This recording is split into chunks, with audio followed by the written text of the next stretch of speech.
You're live. Alrighty. Thank you all for coming tonight to the Ordinance Administration, March 20th, 2023. If you're calling in a phone, you can press *9 to press speak. If you are watching a computer or a device, there is a raise hand button that you can tap or press to request to speak. Please use either of these options to be recognized to speak.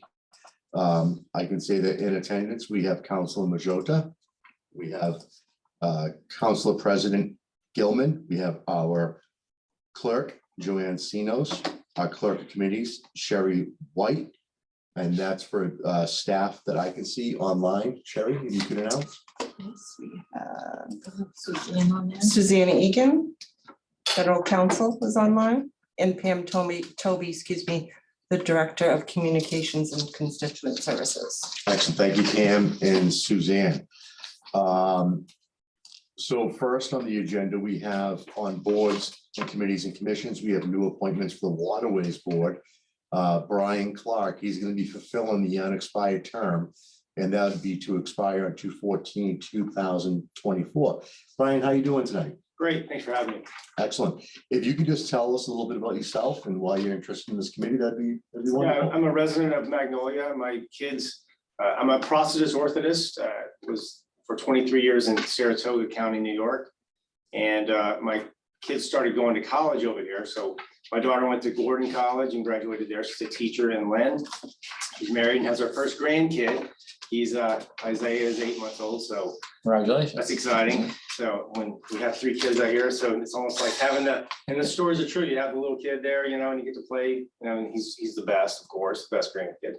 And then we get to give them back. So, but it's good. So my sons went to Endicott College and played lacrosse, and were starters until COVID knocked them out of there, just like, you know, in your restaurant. Everything changed. So we were coming over here a lot, and in 2017 we purchased a small condo on Lexington Avenue in Magnolia at Ocean Breeze. And my wife was on the committee for the condo association. She was the head of that, and so we just became part of the community, even though we lived in Saratoga County, New York. So we driving Route 90 from Albany every weekend or other weekend became very hard. So over the years, we hoped and prayed and eventually got a house, and we live on Lake Road now. So we purchased a house that literally fell from heaven, because it's hard to purchase a house in Magnolia, as everyone here knows. And then we've had to figure out how to move here. So in a short story, my wife's a physical therapist.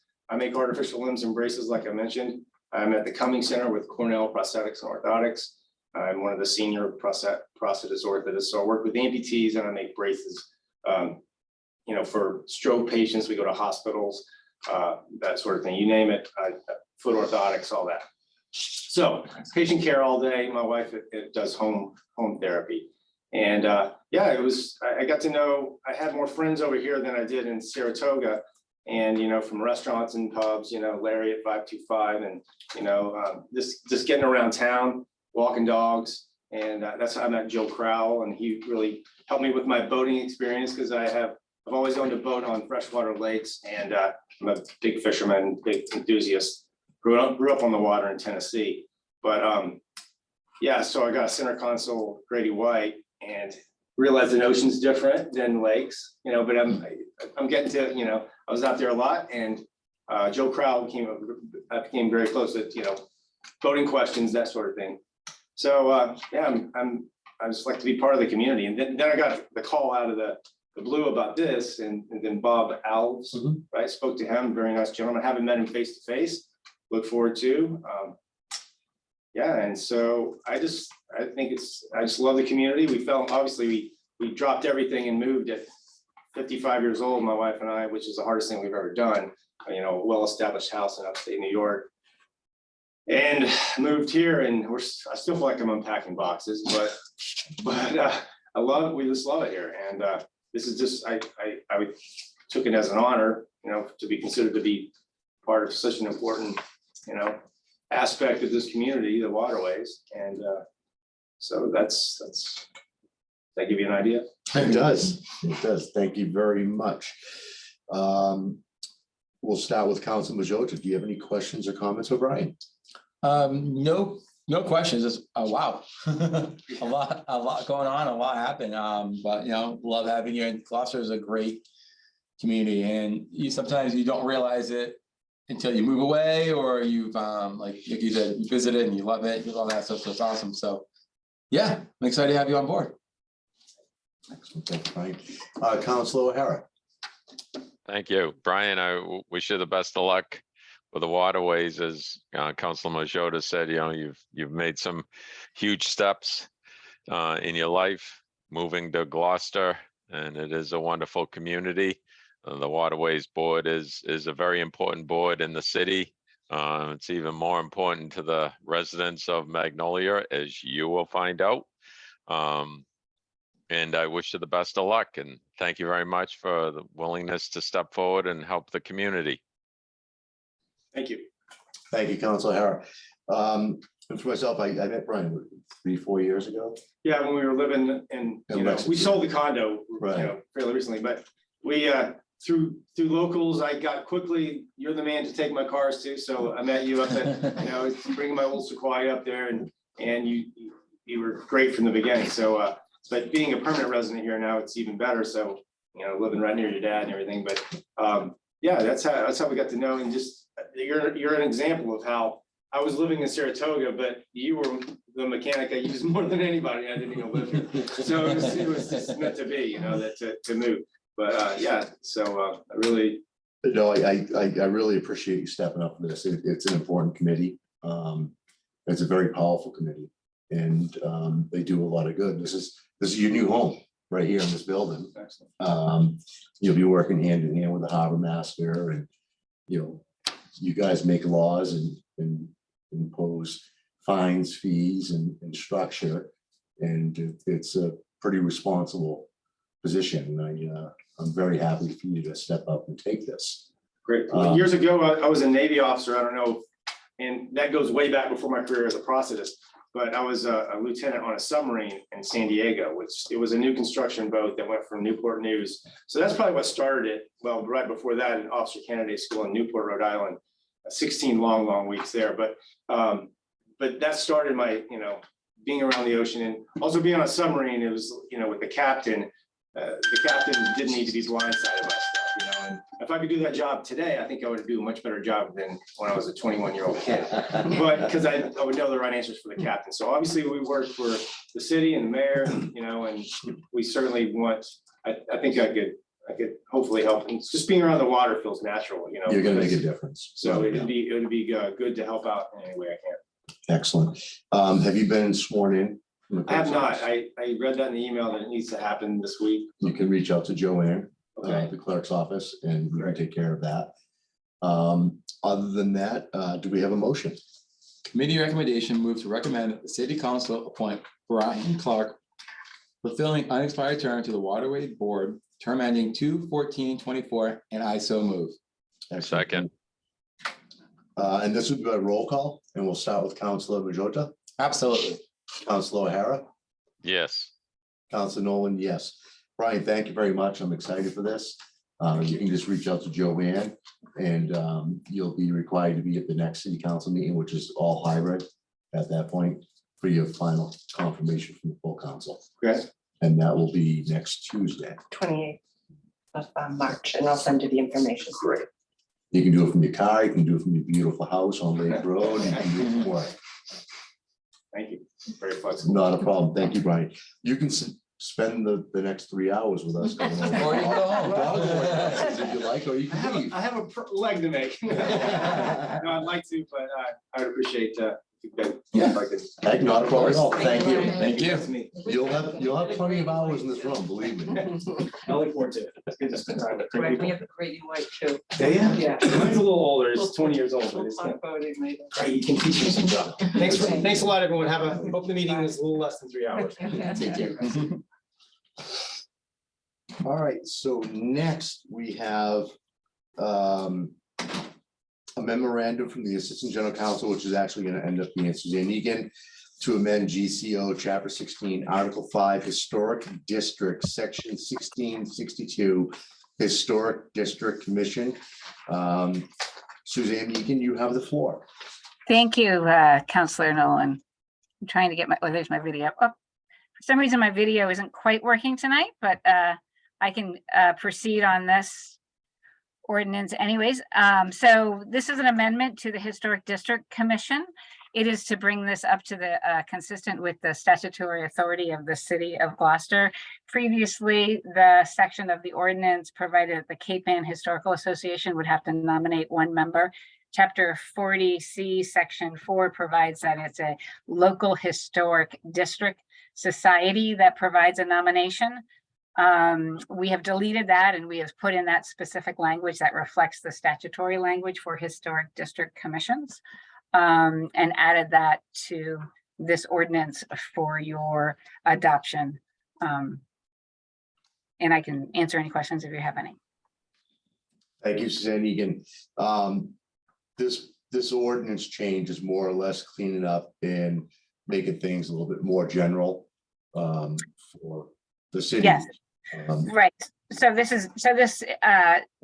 ordinance has been adopted by the city for quite a while. And so as you know, as things change, statutes change and the sort of local environment changes. And this is just to bring that up into the current situation of, you know, the particular organizations that are in place and how Gloucester is functioning at this time.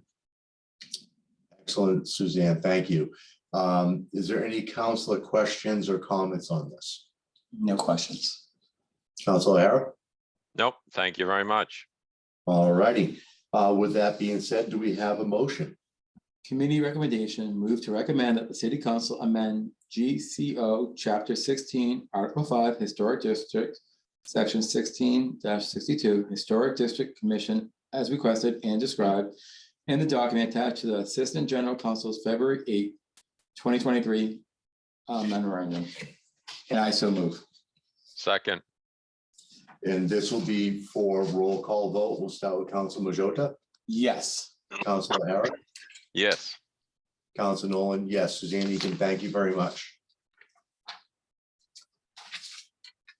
Thank you. All righty. So on the next one, I'll read it. It's Gilman Nolan, amend GCO Chapter 21, Streets, Sidewalks, and Other Public Places. Article 4, repair private ways, Section 82, temporary repair by adding new subsections D and E, continued from 3/6/23. Before I move on to anything, I want to say that there was a scrivener's error on the January 10th, 2023 City Council agenda, where the section was referenced as Section 2183. The correct section is Section 2182, as noted here in the motion. I'd like to ask Suzanne Egan if this is in line with the administration, and are we ready to go with this? Yes, it is. So this is the proposed amendments to the ordinance is consistent with the private working group's recommendations. And that's what's reflected here. I worked closely with Councilor Gilman in making these changes to the amendments that comes out of that private working group. Excellent. Thank you, Suzanne. I'm sorry, it's not the private working group, it's the private road working group. Sorry about that. It's time I'd like to open the floor. Councilor Gilman, is there anything you'd like to add to this?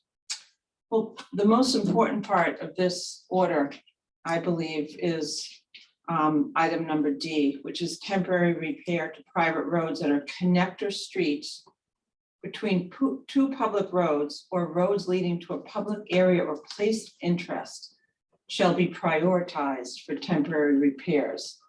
And the reason why that our working group was passionate about this was that that makes that road be kind of a thoroughfare for many, many, many people, not just the people that live there. So when those roads get severely beat up with massive crater potholes, the feeling not only by our working group, but also by Mayor Verga, is that those roads should definitely get priorities when we can do temporary repairs. So that's the part of this order that I'm the most passionate about. And I'll look to you and the rest of O&A to look at the rest. So that's my thought. Excellent. Thank you, Council Gilman. I do have a concern on E. If making temporary repairs to a private road, the city shall notify the abutters that the road is unsafe due to condition of the road. The abutters shall, within 1 year of the receipt of the notice, provide the city with a plan to make permanent improvements to the road, whether by private road repairs or through betterment process. If the plan is submitted, the city will continue to make temporary repairs for 1 calendar year. I'd like to take the time frame out of this and remove within a year of receipt. And then for 1 year of the calendar. And that's mostly because of the fact that there may be a problem that's noted on a private road, and the process can take more than 1 year before the time of getting neighbors together to find out what's happening and moving through to the appropriate means of whether it's a betterment or a neighborhood coming together. And I wouldn't want to use this as the city to relinquish services to that road within a year because of the fact that they didn't do a repair. That's the only part that I found weird, was putting a timeline on it. I think that we have language already. If it's dangerous, the city can stop maintaining it. But I don't want to hold someone hostage to a 1 year number when I've been involved in a number of these processes that take more than a year, even with notification that something may happen. So I'll open this up to the floor. If there's any questions, I can reflect to Suzanne Egan first if she'd like, or I can move on to counselors. I would just like to sort of respond to that. I understand. I'll just respond in terms of the administration and also the private working group. Private road working group is what subsection E was designed to address.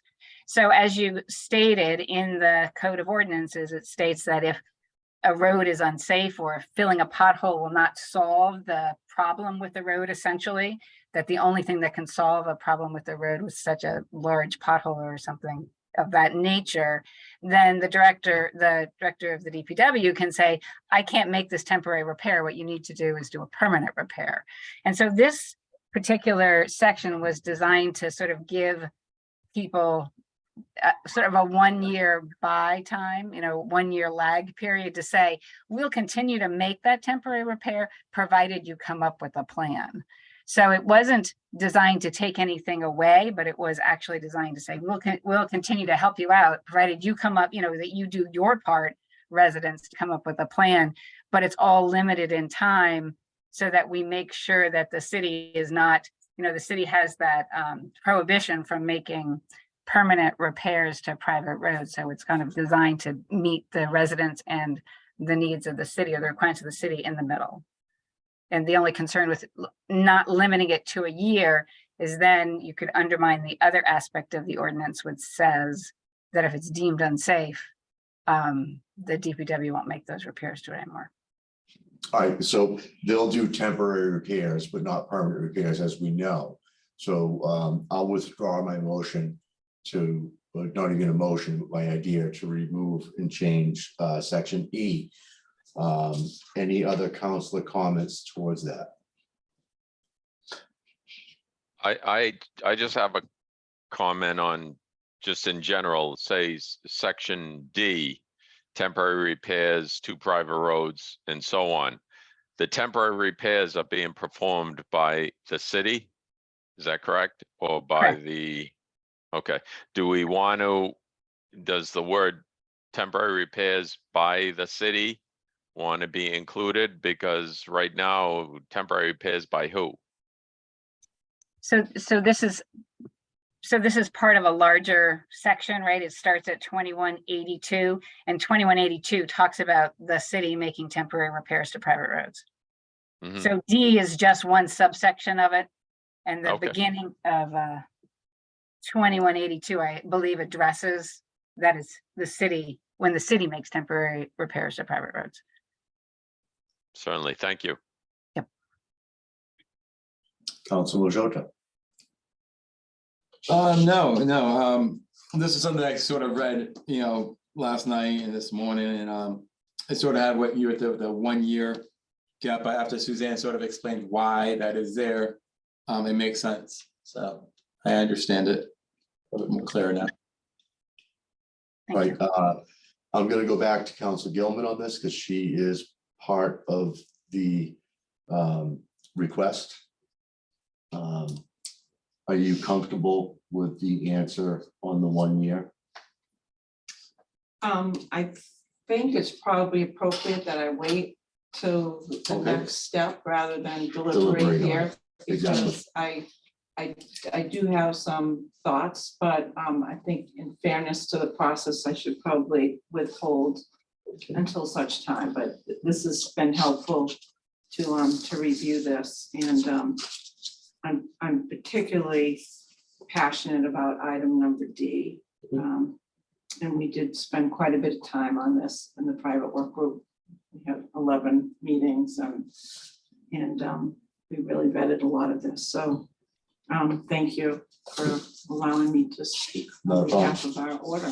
Thank you, Council. Also, I believe it does help the private roads that have that busy street with landings. So the city is trying to help within the laws and the rules. So I think it's a great move. All right, excellent. So with that being said, Council Majota, do we have a motion? Yep. Committee recommendation move to recommend that the city council amend GCO, chapter 21, streets, sidewalks and other public places, article 4, repair of private ways, section 21-82, temporary repair by adding new subsections D and E as follows. D, temporary repair to private roads that are connector streets between two public roads or roads leading to a public area or place of interest shall be prioritized for temporary repairs. E, if making temporary repairs to a private road, the city shall notify the abutters that if the road is unsafe due to the condition of the road, the abutters shall, within 1 year of the receipt of the notice, provide the city with a plan to make permanent improvements to the road, whether by private road repairs or through a betterment process.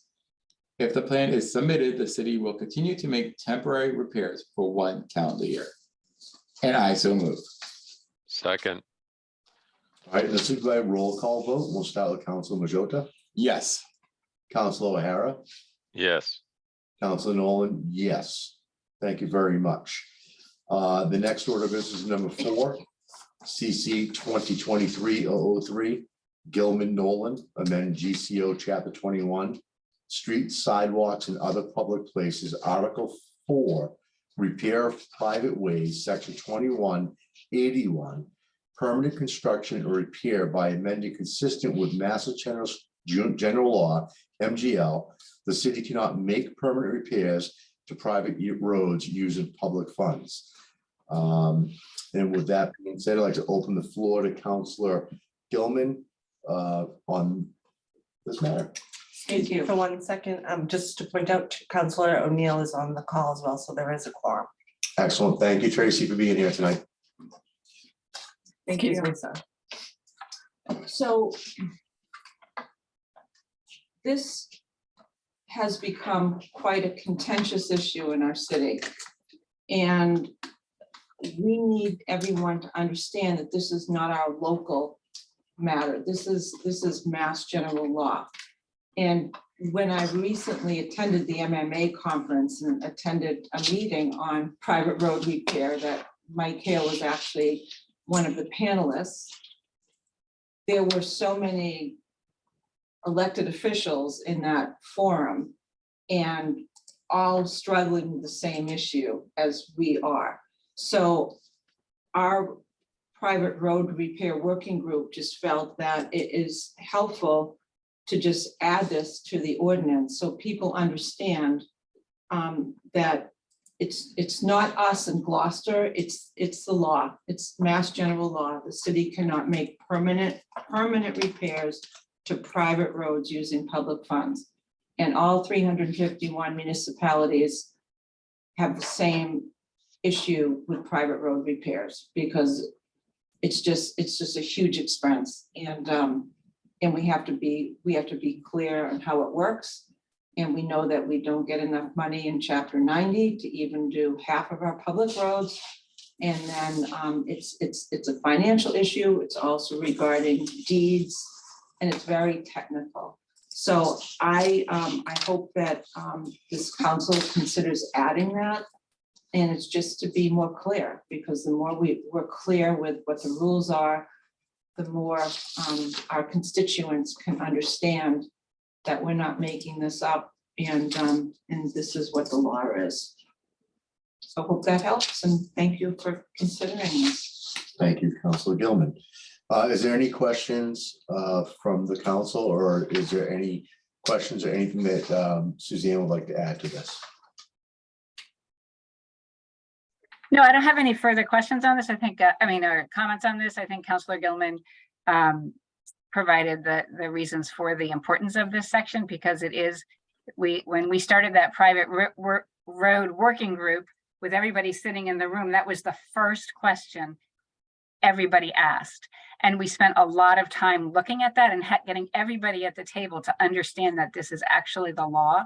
So I think it's very important. One of the is to put that in the city code of ordinances, so that it is something that we don't have to relook at in 5 years or 6 years down the line to have everybody say, oh, well, can't we just do this? But we can have that in our code of ordinances as a statement of an adoption of that law. Excellent, thank you, Suzanne. Any council questions or comments? I just have just a general comment, and I respect and appreciate everything that Council Nolan, Councilor Gilman did, and that Councilor Egan as well. The issue with the private roads, as we all know, it's not going away. Majority of the roads in Gloucester are public, private for public use. The issue that I see is just plain, the city can do temporary repairs, but the city needs to do the temporary repairs. They need to survey the roads. They need to send a scout out. And as I've said in the past, and I'm not trying to get into a debate, just in general, you go to the dentist identifies you have a cavity. You get it in the early stages before it becomes a root canal. We capture a small pothole and do a temporary repair. That will go a long way and maintain that road and the integrity of that road. It's just that, but by the time the citizens are calling the DPW, they're calling you, they're calling me, they're calling everyone to get the DPW to show up and throw a cubic foot of asphalt into a hole. That's what needs to happen, and unfortunately, that's what doesn't happen. And we can't control what happens. That's the administration. But I see that as being the major problem. We have to fund that the DPW can purchase the asphalt, and they all obviously have to have the manpower to go out, have the equipment to go out and do a professional temporary repair. That's just a general statement, but for 61 years on the planet in Gloucester, that's what I see as being part of the problem. Excellent, thank you, Councilor. Well said. Yep. Councilor Majota, do you have any questions? And regarding of the wording, I think it will help, as we do get a lot of phone calls, and a lot of people do think it is the city that makes the rules. I think this will help out. But then I do agree with Councilor Harris saying that, as a team, we need to do a better job and getting those temporary potholes fixed before they become a larger issue. But I do like the wording with this amendment. Excellent. So with that being said, do we have a motion? Yeah, okay. Committee recommendation, move to recommend that the city council amend GCO chapter 21, street sidewalks and other public places, article 4, repair of private ways, section 21-28, permanent construction or repair by adding as follows. Consistent with Massachusetts General Law, MGL, the city cannot make permanent repairs to private roads using public funds. And I so move. second, Excuse me, Oh, I Councilwoman. missed one. Nope, it's, you said section 21-28. Yeah. It's actually section 21-81. Oh, You just said it wrong. Just wanted to be clear. want me to reread it? No, we're fine with That's the fine. clear. All right, and we have a second, and this is by roll call. We'll start with Council Majota, Yes. Council O'Hara, yes, Council Nolan. Yes, thank you very much on this, and that was well said, Jamie. So next up, we have number 5, City Council 2023-004, Gilman Nolan, amend GCO Chapter 21, Streets, Sidewalks, and Other Public Places, Article 1, in general, Section 21-1, prerequisites to acceptance of ways. I'd like to open the floor first to Suzanne Egan to see if the administration is in step and toe with this and how we're looking. Yes, this is also a result of recommendations from the private road working group. And what this proposed amendment does is it sets out particular criteria for adopting private roads as public ways, because currently the criteria that the council will review is not set out specifically. And through the private road working groups, months of reviewing sort of the different roads and how private roads are used throughout the city, they determined, or the group consensusly determined, that these are really important considerations when prioritizing which private roads should be accepted as public ways. Excellent, thank you, Suzanne. At this point, I'd like to offer Councilor Gilman the floor. So thank you, Counselor. So one of the important parts of this is the consensus of the abutters on this, because private roads are typically deeded, and you need to have harmony with all the neighbors that want to do this, because some don't want to do this. So that's the importance of having this need to have a petition signed by 100% of the abutters. So no way shall be accepted as public ways of the city unless the order for acceptance is accompanied by a petition signed by 100% of the abutters. Petition which includes a number of abutting parcels on the road and the length of the road. In addition, the map geolocation of the road, and a statement in writing signed by the Director of Public Works, the mayor, and the city auditor stating that sufficient funds are on hand and will be allocated for placing such way in a safe condition for travel. Some of the things that we added, and a statement as to how the road meets any or all of the following criteria: A connection to public park, playground, public landing, or other similar public property which is open to the public. B, a crossroad or has crossroads between public roads. C, a connection road to a private attraction or public venue. D, the fastest and most effective thoroughfare for public safety vehicles to access other streets. E, a road that has a capacity for installation of public utilities. And F, the unanimous commitment of abutters to better the cost of installing public utilities simultaneous to the city's commitment to permanently pave the street. So I think that those are all important components to add to this. And our current ordinance was silent on a lot of this. And the more we dug deeply, thanks to a lot to Suzanne Egan's leadership, the more we really dug deep into the legalities of all this. And I like this addition.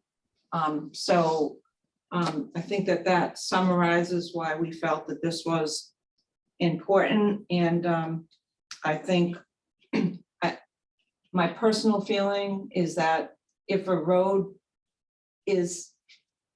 meets this criteria and we have that push it puts them in a faster track, I believe, for us, because, you know, we all know that our Chapter 90 funds for public road repair is only about half of what we need. And that's a problem. So if we start, you know, submitting too many of these roads, then it just further dilutes the amount of money that we currently have. And that's a fact. I mean, Mike Hale has done whiteboard analysis for me, showing me how much like one road would add to that and how many years it would take to even get back that amount of money in Chapter 90. So the root causes to us, you know, having to make sure that we're really confident that this is the right choice of a road is really, it's really important. And I think this language helps with that. So I hope my fellow counselors and O&A consider approving this. Excellent. Thank you, Madam President. As you've been. Thank you. Is there any questions from the committee? Councilor Hara? No, thank you. Thank you, Councilor Gilman, for your efforts, Councilor Nolan for your efforts in moving this forward, trying to bring some clarity to the ordinance. Thank you. Excellent. Councilor Majota? What Jamie said, thank you guys. It was a lot of work and a lot of time and effort to be put into this, and any more wording or clarification we have on private roads would be very helpful. All right, so with that being said, the recommendation, I think you can read the actual recommendation, but I think you can stop at the no way shall be accepted. And we can waive that as follows, because Madam President has already read it. So you can just read the top half. Perfect. Committee recommendation, move to recommend that the city council amend GCO Chapter 21, streets, sidewalks, and other public places, Article 1 in general, Section 21-1, prerequisites to acceptance of ways as follows. And then we can stop and say as read by council. As read by Councilor President Gilman, and I so move. Second, All right, this will be by roll call. We'll start with Councilor Majota, Yes. Councilor O'Hara, yes. Councilor Nolan, yes. Thank you, Suzanne and Councilor Gilman. All right, so next up, we have number 6, CC 2023-016, Worthley to amend the GCO Chapter 21, street, sidewalks, and other public places, Article 1, in general, Section 21-1, prerequisites to acceptance of ways by deleting in its entirety and add a new section 21-1, prerequisites into acceptance of ways. I'd like to continue this matter. We've just did a major change to Section 21-1, and I'd like to see this matter fall through with the council before we bring his request back. Is that acceptable? Yes. No objection. No objection. So you either have April 3rd and the meeting after that, on that Monday's a holiday, so it's April 3rd or May 1st. I The would next two say, meetings. let's say May 1st, just because I think that we're gonna go through the whole process of going through the ordinance change at council on the first. So you would have to decide which public hearing, which city council date you would like these to be on. Mhm. It's either April 11th or April 25th. I think on the road ones, I think that the sooner the better for the full council. Okay, so that would be April 11th. Okay, excellent, thank you. So then you would continue to May. right? Yes, May 1st on the other one, yeah. and I just think that makes sense that we just totally revamp 21-1. So we have two opposing measures in front of the council at this time.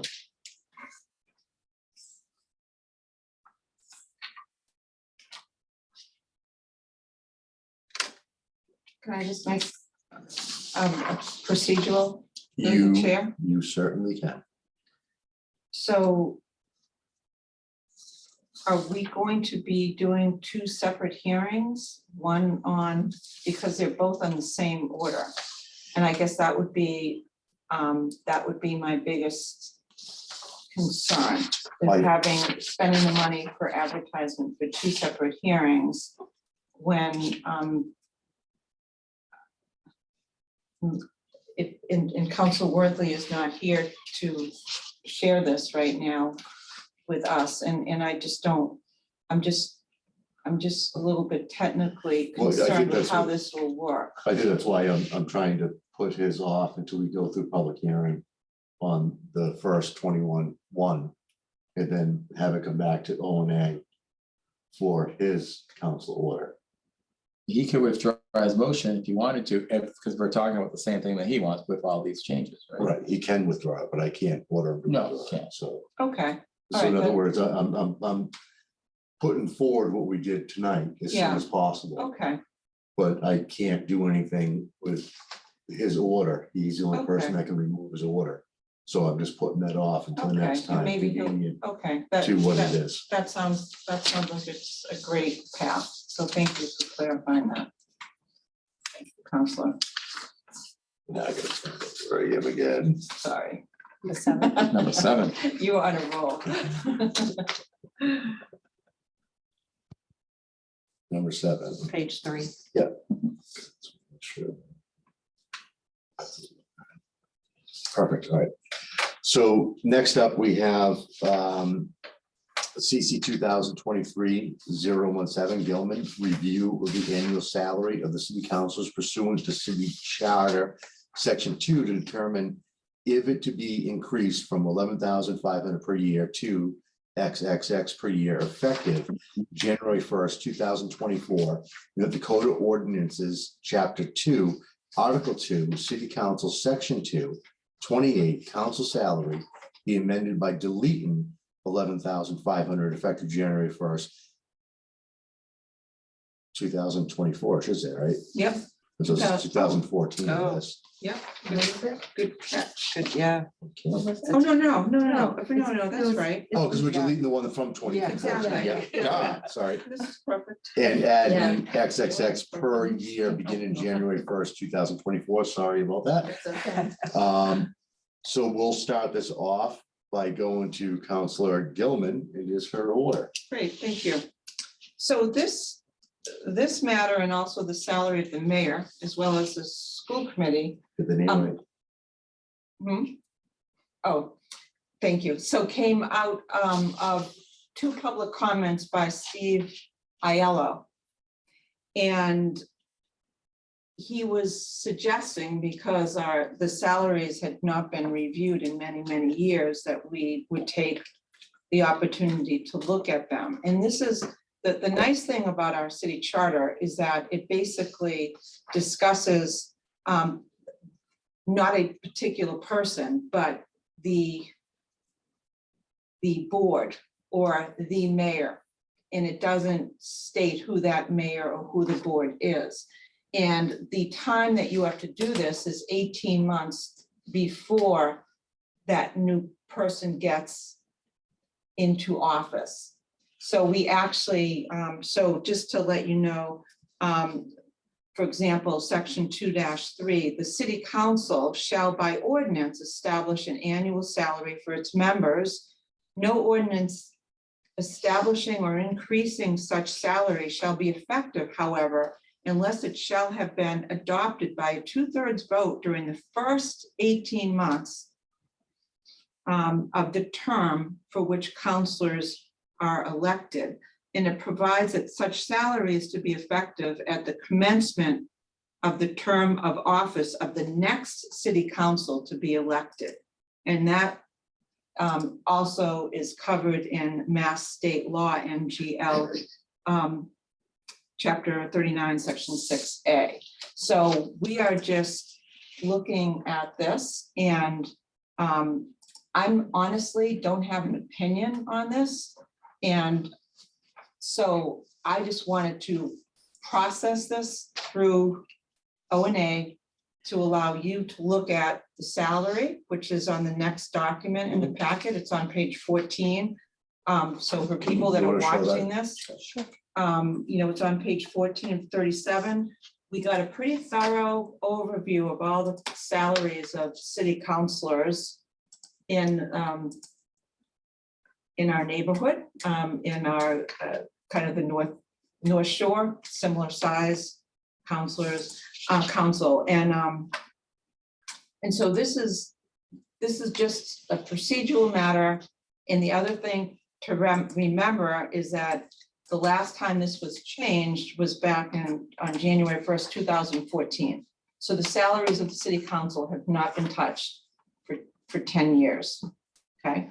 But I'll leave it up to this council, this very capable O&A to look at some of these numbers and make a recommendation to the full council.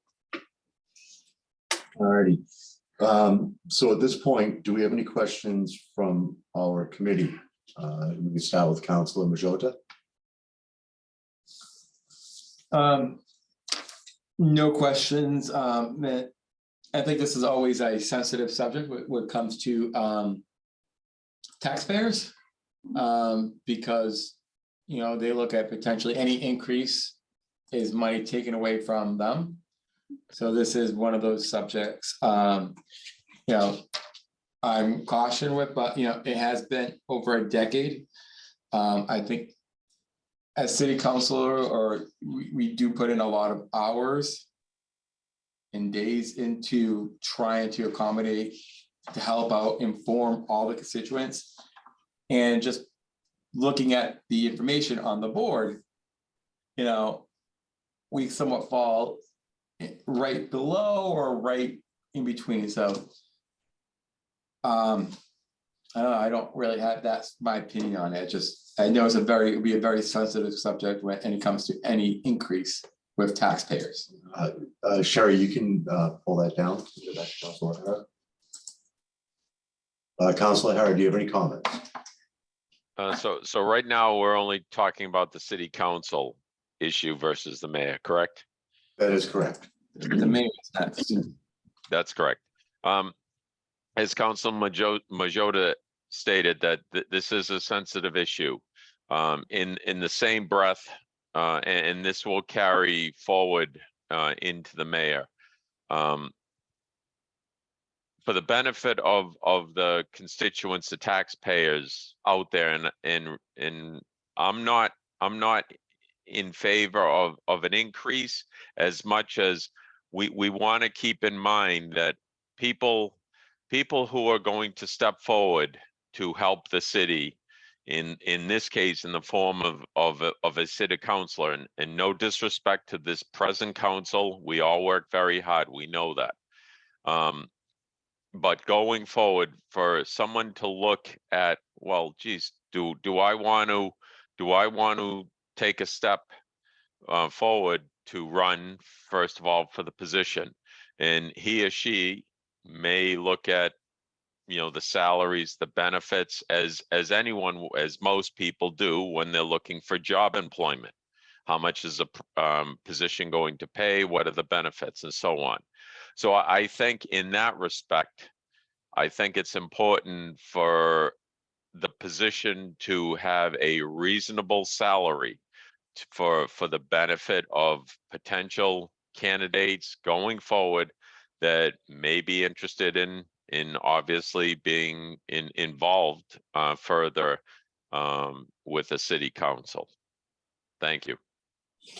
Excellent. Thank you, Councilor Hara. With that being said, as a reasonable salary, did you have a number in mind? Myself? No, I definitely do not. I personally, I do this, as I've stated, I've been on the planet for 61 years, been in Gloucester for 61 years, similar to all of us here today, and I'm sure, it includes the entire city council. We're not doing this for the money. We're doing this for the benefit of helping our city move forward and helping the taxpayers constituents. So to answer your question, I definitely do not. Excellent. Thank you, Councilor Hara. So on my 2 cents on this is it's not about money. It's definitely not about money. If you take the amount of time and hours that are involved for what the pay is, it's got nothing to do with money. It's about making life better and making sure that everybody has a fair shake at the rules and of Gloucester and gets to take it all in. So I at this point, it's not really a yes or no to raise it at this point. It kind of is, but I'd be in favor of not raising the salary and sending this to the council for a full debate. So I guess the question is, on the amendment, we'll start with reading the amendment. Oh, the order, not the amendment. Yeah. Unless you have another question. No, I guess what you're saying is we're bringing it up to council to debate the potential salary for the council for 2024. Okay, perfect. Committee recommendation, move to recommend that the city council review the annual salary of the city councilors pursuant to the city charter section 2-3 to determine if it shall be increased from 11,500 per year to XXX per year effective January 1st, 2024. And that the Code of Ordinance, Chapter 2, Article 2, City Council, Section 2-28, council salary be amended by deleting 11,500 effective January 1st, 2014, and adding XXX per year beginning January 1st, 2024, and I so move. Second. All right, so if I'm clear on this, a yes vote is that you are looking to add money and send it to council. A no vote is to leave it as is, but it's also still going to go to council. Am I correct on that, Joanne? Yes, still a public hearing for the rest of the council to weigh in. All right, perfect. So a yes is you're voting to add money to the council, and no is you're looking to leave it the same, but either way, it's still going. You go public ahead. hearing. And we'll go by roll call. We'll start with Council Majota, No. Council O'Hara, No. Council Nolan, no.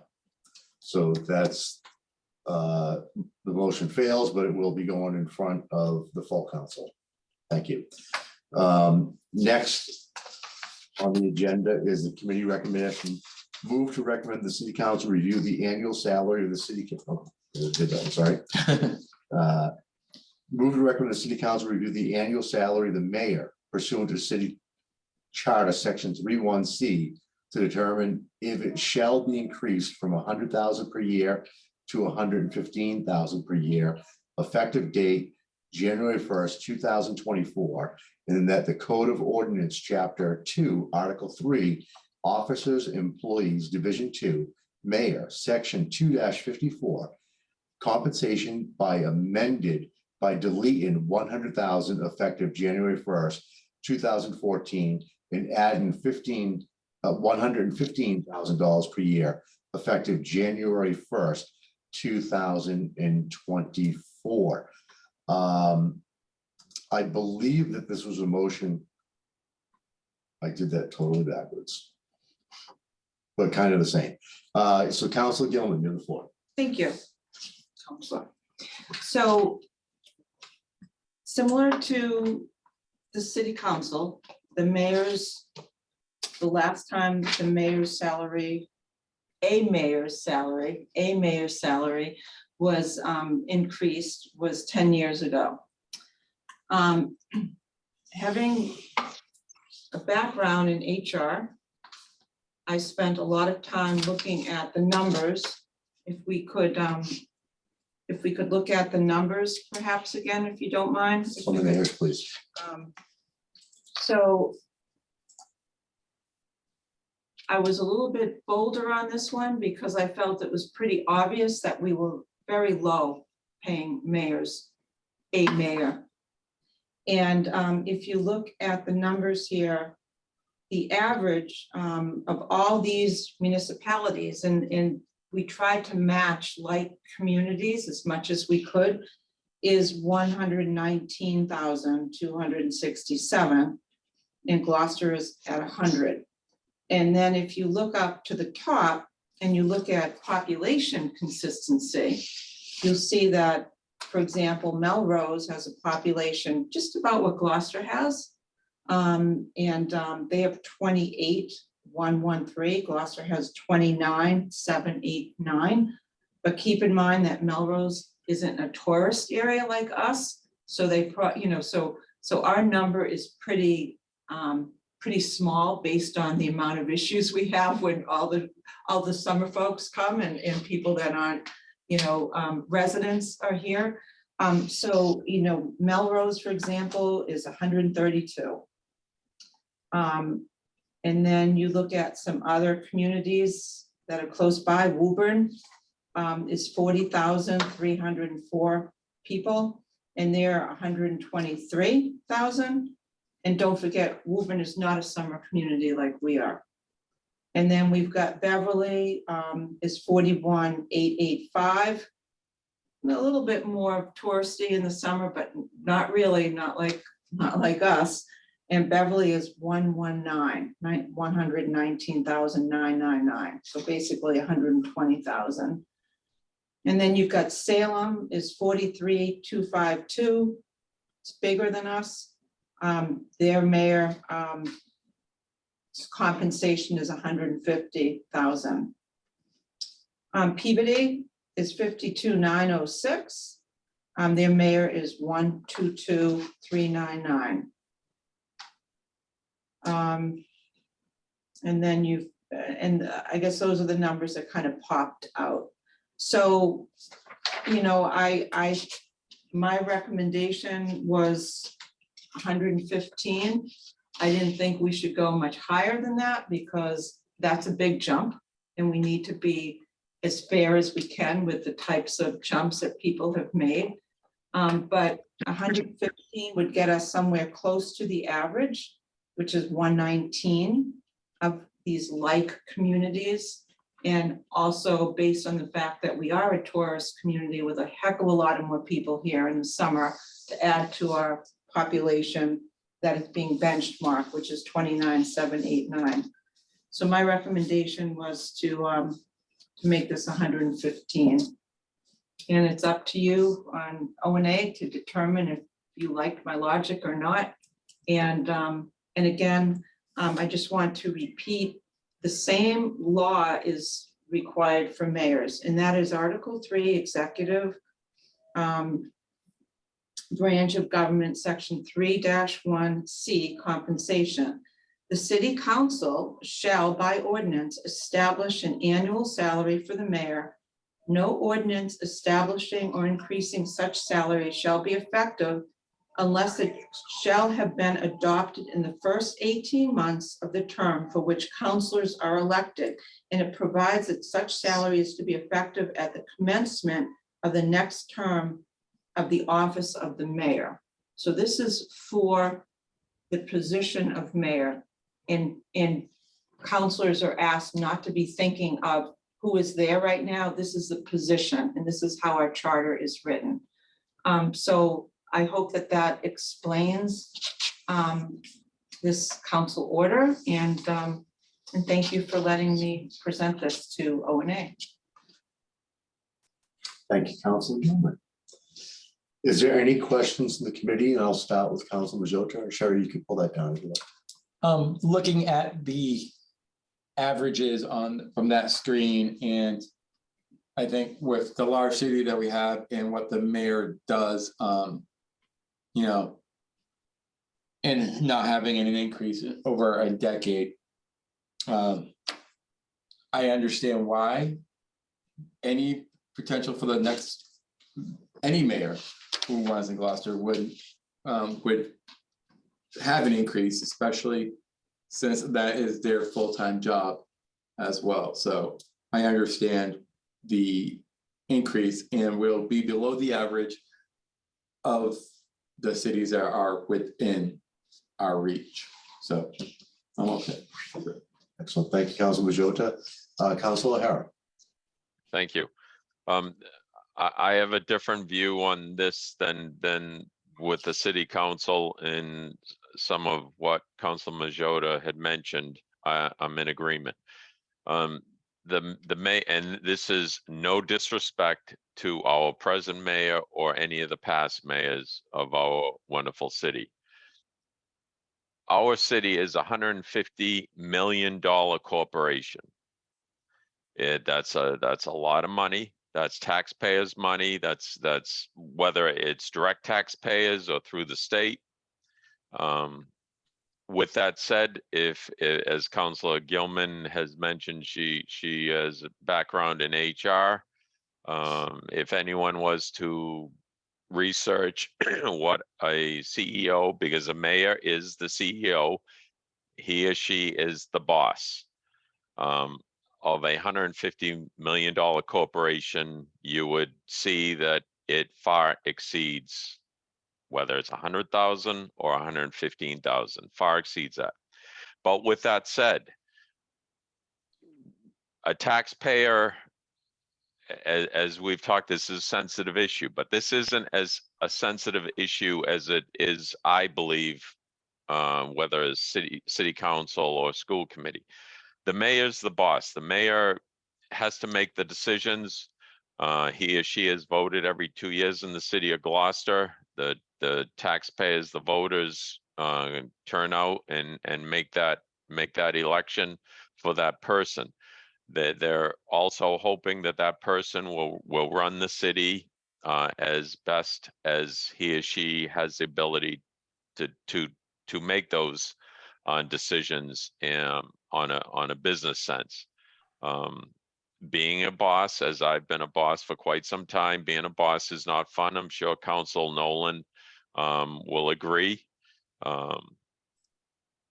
I think that for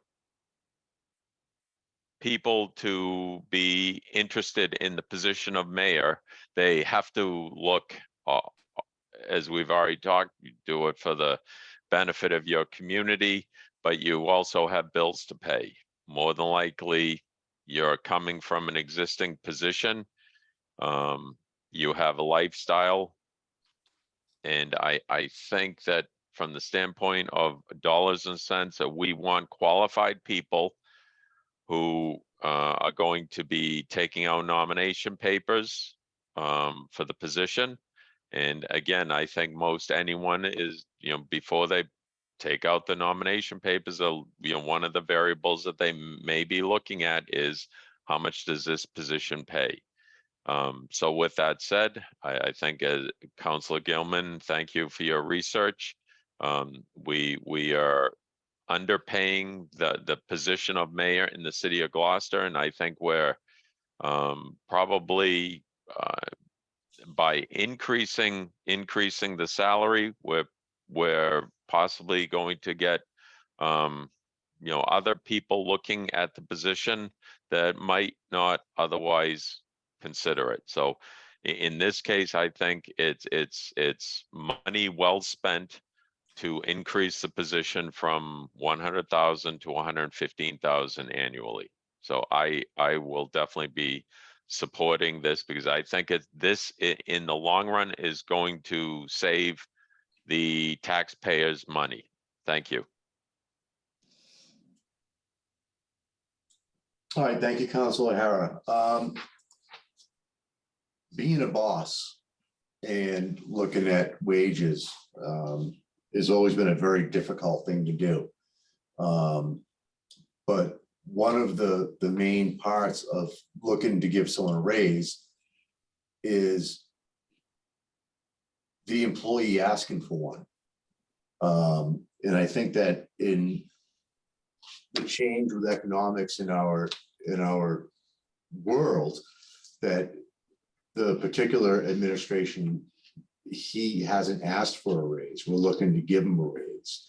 And I think that it would be fair to have this conversation with him or to change, to make an amendment to this for it to be up to $115,000 a year, pending the mayor and what they want to approve for themselves. Because I don't want to sit here and change the payroll of the mayor when he may be thinking the same thing, that I'm not here to do this to get rich. I'm here to make a statement, and then I'm worried this may be used against him if it's something that he may not even be looking for.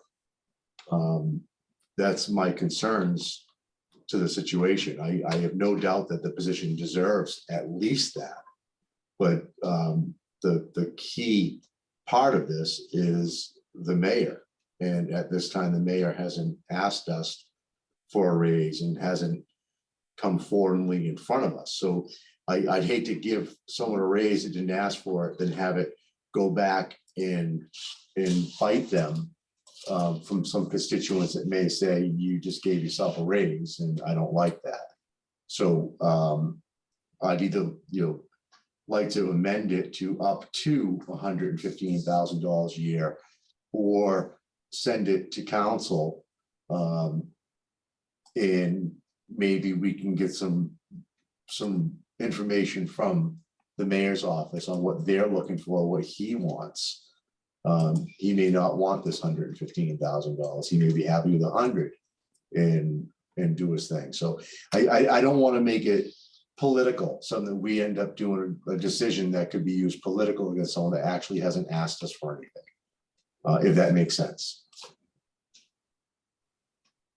Council, may I? Yes. So it's a little bit out of order, if you don't mind.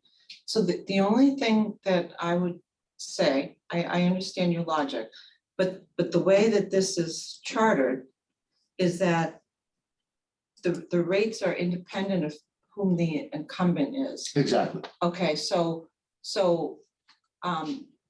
we are just making a statement here per this order in terms of what the position should pay. That has nothing to do with the person that is the incumbent. So I understand your logic, but I would say that the reason why we have to do it so much in advance of the term and everything is that the charter doesn't want us to be looking at who the person is. They want to just be looking at how we value that position. So that's my only thought to what you just. And that's why I thought by adding up to, then it's up to them what they want to do. We can give. But we what can give if, it, what but- if it's not, what if it's not him? Well, what if So- the so new what- person doesn't want it, or But says that they won't? someone can always, I don't know, it's just my thought. But I've done enough talking. You sure? All right, at this point, I'll call the motion and we'll go from there.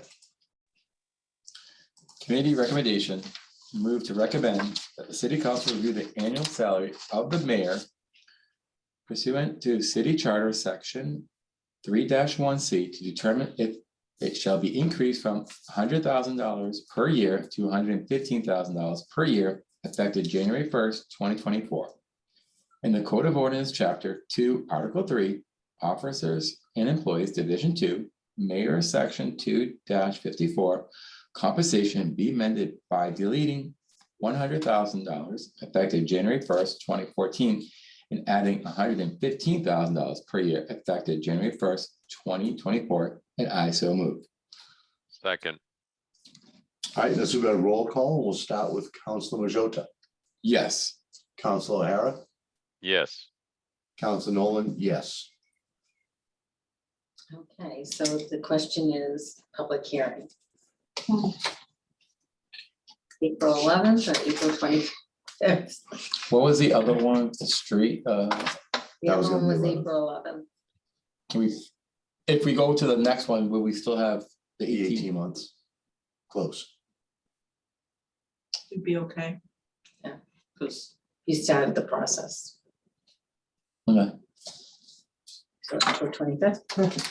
Yeah. all right. this shouldn't be a long Oh, no? hearing, I don't think. I mean, I would not think, but who knows, it could be.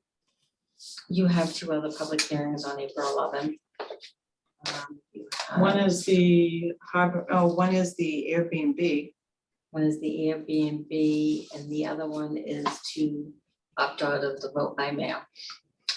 That day could be, Yeah. that could be a miserable day. I mean, that's just a lot, there's a lot of talking at that meeting. You are Sorry. being recorded, right? But also you just agreed to have the. The street. The streets, private roads. So there's on 3 public April hearings on the 11th. So I would say let's wait on this one. Yes, I'm It's up- okay with It's both. up to. April 25th. Yeah, I'm fine. Whatever, I just have to know for advertising purposes. So whatever the committee and the council president decides, I'm good with it. Jamie, any thoughts? I agree with Councilor Gilman. I don't believe that this is going to be a deep, this particular issue is going to be a deep topic of discussion and debating. So I'm open, whatever the will of the council president is. But I don't believe that this particular issue would be a long public hearing. But I would say the second. Okay, In April April. 25th. I do. Okay. I think that if we have these two, then we'd have like way too many public hearings. Okay. And this isn't as time intensive as the other ones, right? Okay. Because your opt out, we have to get rolling on that. We can't. Yeah, right, well, so opt out, that's you gonna mean, yeah. need some good focus. Well, it's either yes or no. That's all. Let's do the second meeting in April for these two. Okay. Perfect. Thank you. All right, so next on the agenda, we have CC 2022-028 Worthley, amend GCO Chapter 5, Building and Building Regulations, Article 4, construction of city-owned buildings by adding a new section 5-62. This is definitely going to be continued because the Clean Energy Commission is not meeting until Wednesday. Wednesday. On Correct. Wednesday. So this matter will be continued to April 3rd, 2023. Next up is number 10. I'd like to ask if we could take a 2-minute break. Yeah. Everybody all right with that? Sure. No objection. Excellent. And by roll call vote, Council O'Hara, Yes. Council Majota, Yes. Council Nolan, yes. We'll see you in 2 minutes. No.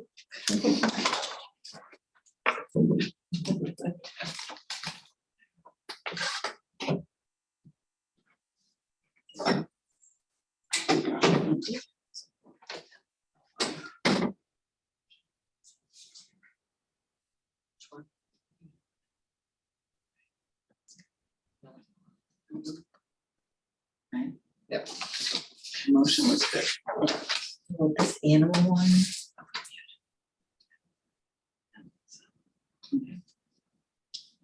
Yeah. That's all.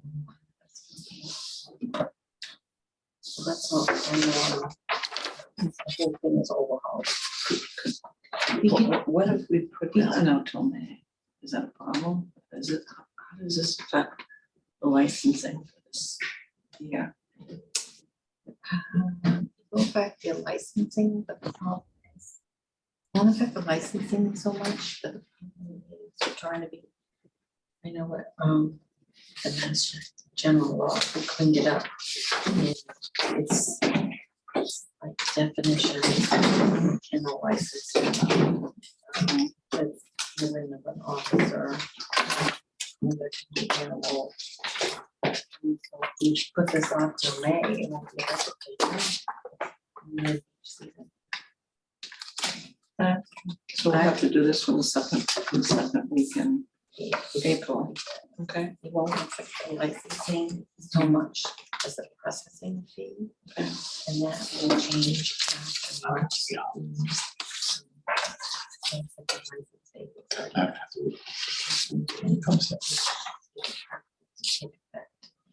May 26th.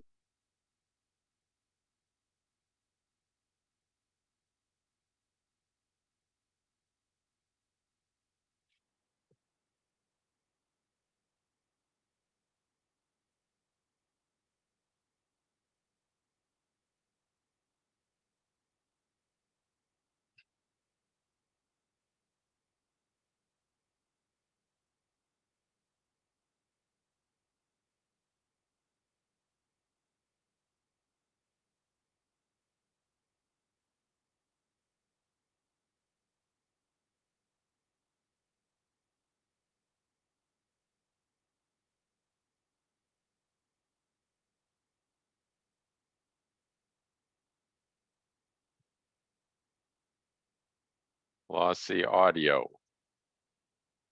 Can't hear you.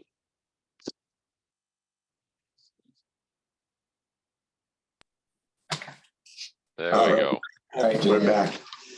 All right, so next is gonna be number 10, CC 2023-23 Nolan, amend GCO Chapter 4, Animals Articles 1 in general. There's gonna be an amendment to this on section 4-25. We're gonna change from 2.75 per mailback to $2 per mailback. So we're actually reducing from $2.50 existing to $2 instead of raising to $2.75. Sean, can I just interrupt and Yes. correct? It is for all mail. For all mail. Okay, Yes. so there's no picking up anymore. Mhm. You would pay the $2 processing fee and everything gets mailed up. That way we don't get, we don't have all these licenses that are not picked up. Exactly. So on this order, Joanne, would you like to spend a minute or two talking about it? Sure, is Suzanne still here? Yes, she Yes, is. she is. Okay, so Suzanne. I am still here. How you doing, Would you like me Suzanne? to run through the ordinance or the major changes? If you just give a brief synopsis of what's going on, and then also the change in 4-25. Suzanne doesn't know about that one. Oh, don't worry about that. Yeah. Okay. I'll give you a brief overview of what we did with the proposed changes to the animal control ordinance. So the city's animal control ordinance had not been updated in a number of years. And the general laws have actually changed and have been pretty specific as to what type of ordinance the city has to adopt in terms of animal control. So a lot of the definitions that you see are from the statute, and that's chapter 140, section 151. Those are definitions that clarify what we're talking about here in the ordinance. The other large change was adding section 4-7, which is the conduct of animals, and we met with the city clerk's office and also the animal control officers. And one of the things is they didn't have that enforcement authority on animals that were excessive barking and sort of being general nuisances. So we put criteria in there and gave them that authority to do that. And that's also under the statute. And then the next major change is 4-21 is a pretty big addition to the ordinance. And that comes right out of the statute and sets out the process and procedure for if an animal is a nuisance animal or a dangerous animal, what type of process that we provide both the owners and the complainant, and what happens if in the end the animal is determined to be a nuisance or a dangerous dog. So that's essentially gives you the overview of what was done with this ordinance. Excellent. Thank you, Suzanne. Next up, I'll see if Joanne would like to add anything further to that. Okay, so as of now, we have a $2.50 processing fee, and it gets mailed. That's an option. If you don't want it mailed, you don't add the $2.50. And you pick it up. The problem with that is that people do not pick up their license that are processed. So what they'll do is they get an email, because most of it's done online. And if you don't want to do it online, you come in, but we create an account online for you. So everything is in Viewpoint. And they'll go, I'll pick it up. And we say, that's fine. We email them, we call them. The end of the dog season, we have 200 licenses that no one's picked up. According to the Mass General Law, the tag has to be on the dog, but not picking up the license if the dog gets out. What people will use as an excuse is that I licensed my dog because I have proof. I got an email that it's licensed, but they don't have the license in hand, and neither do they have the dog tag. So every year we try with the animal control to just get people to come in, dog owners, to pick up their licenses. And every year we have about 200 plus that do not come and pick them up. And then now we're in another licensing year. So we figured if we just not give them the option, you pay the $2 processing fee per dog, all licenses. Then after, we just automatically mail it, and that would cover the costs of any mail increases, future mail increases, and and for the city clerk's office to process the license. So we figured we do $2 instead of $2.75. It was $2.50 to mail up to 3 dogs Now we do $2 per dog. per dog. Excellent. Thank you, Joanne. I have a question for Suzanne Egan. So on some of these changes with the enforcement allowing to go after dogs that have issues, behavioral or whatnot, I know that we had some stuff going on down at County Way that Councilor O'Hara had brought up on private roads with public access.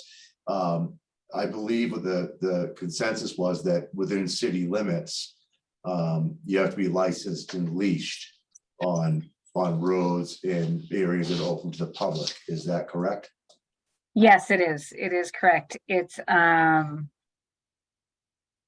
believe it's section 4-16. Oh, it's 4-15 is running at large prohibited. All right, and that's something that is going to help animal control as well with being able to enforce these situations that have encountered on that area of Yield County Way. Yes, absolutely. Excellent. Thank you, Suzanne. At this point, I'd like to open the floor for any questions from the council. Councilor O'Hara? I want to thank Attorney Egan for updating this. Dogs are part of most people's lives. They're tremendous asset to many people. But you know, as the city becomes more populated, I think it's more reason for us to have rules in place. You know, no matter, I think as Attorney Egan is finding and we're finding, we can make rules and people will find ways to stretch the rule. Hence the reason for going back and modifying it just to tighten up loopholes, so to speak. But I think this is, you know, an excellent start. The issue as the city clerk said pertaining to licenses, I think is reasonable and fair.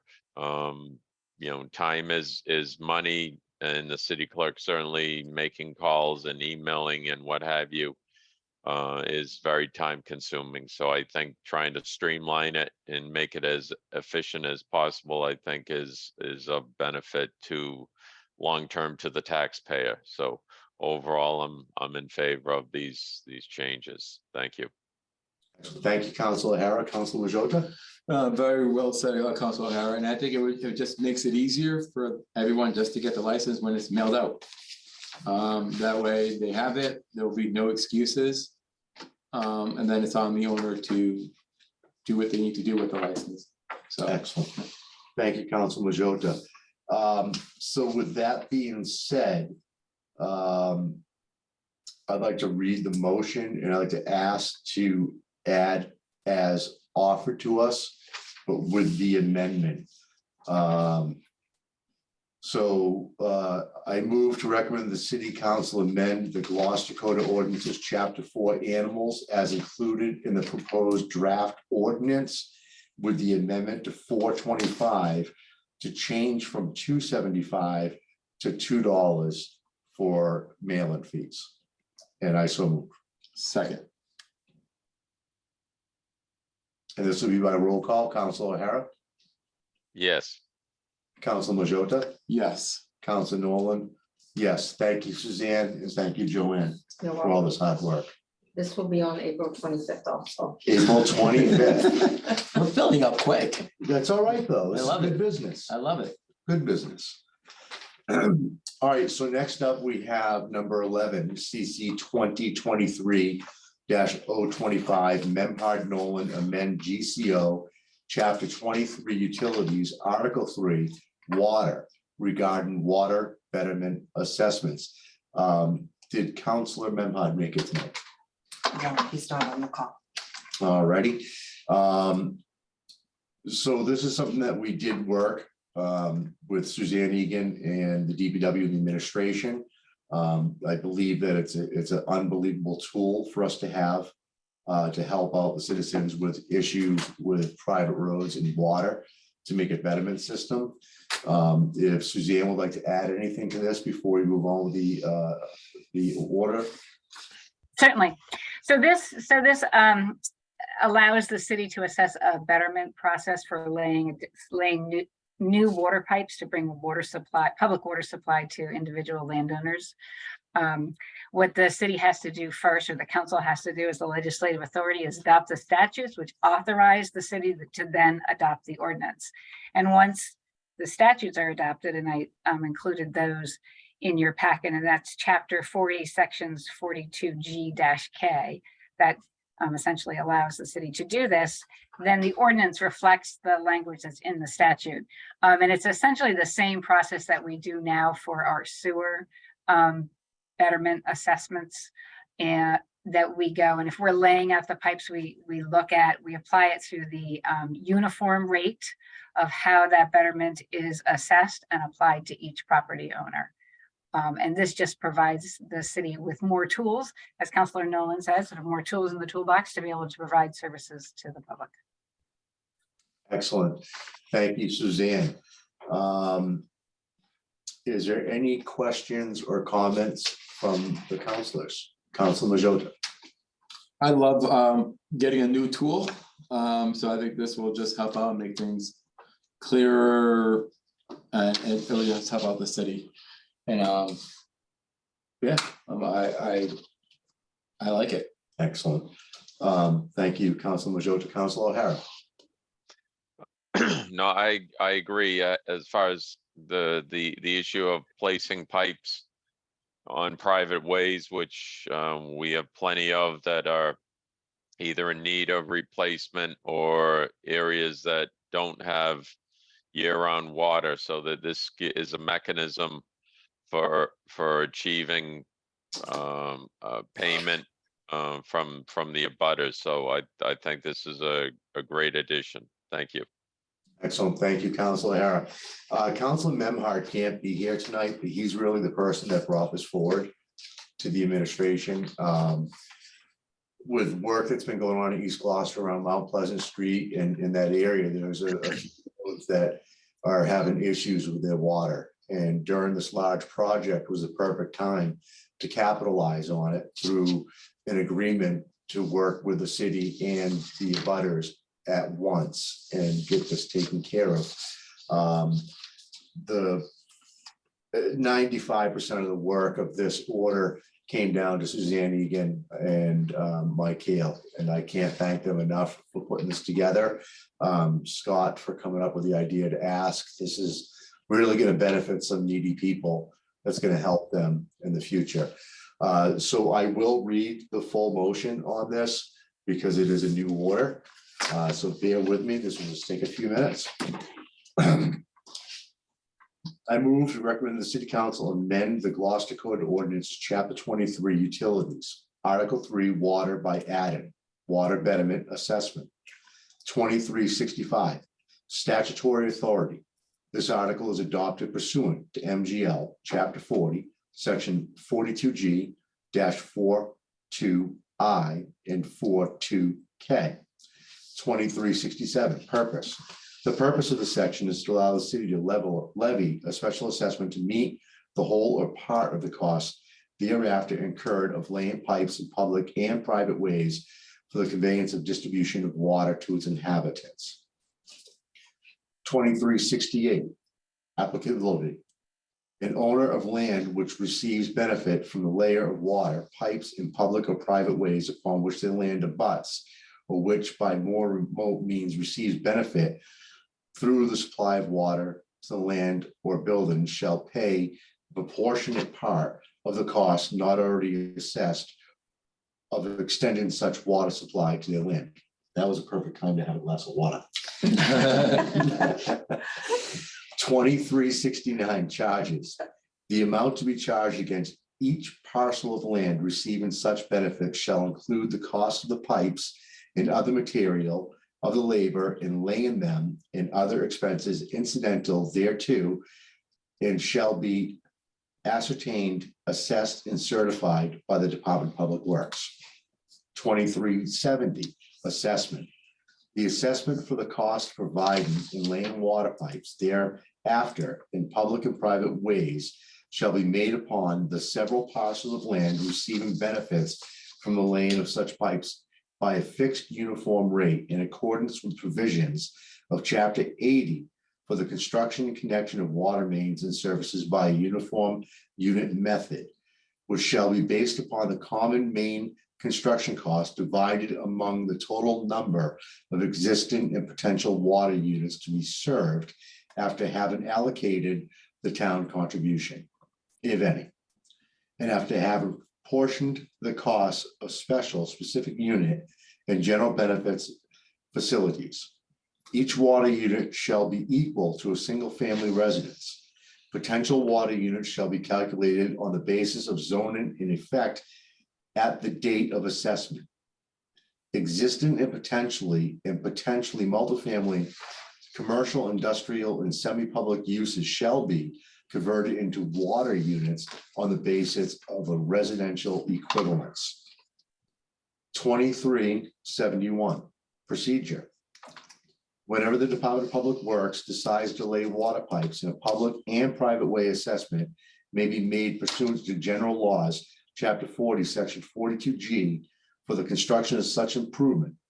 They shall forthwith cause the record in the Essex South Registry of Deeds a statement of their action which specifies the ways in which the water pipes are to be laid, and shall describe such lands as does not abut upon any such way which is to be assessed for such improvement, and which shall designate as the owner of each parcel upon which a lien is to be imposed by this section, the person who is liable to assessment. Therefore, on their proceeding January 1st, under provisions of Chapter 59, all assessments imposed under, as Susan pointed out, Sections 42G and 42H upon any land which abuts upon any such ways in which such water pipes are to be laid or is included in such description shall constitute a lien upon such land from the time such statement is recorded. The provisions of Chapter 80 relative to the appointment, divisions, reassessment, abatement, and collection of assessments and to interest shall apply to assessments under this chapter. No assessments shall be levied under Section 42H to 42. 1, inclusive and excessive of the benefit to the land assessed from the laying of the water pipes for which the assessment is levied, and if any assessment is found to exceed such benefit, it shall be abated. The director of the Department of Public Works shall, if the order for assessment is upon land not built upon, extended the time of payment of the assessment in the interest thereon at the rate of 4% until the built upon or fixed time in the assessment interest shall be paid within 3 months after such land is built upon or the expiration of such fixed period.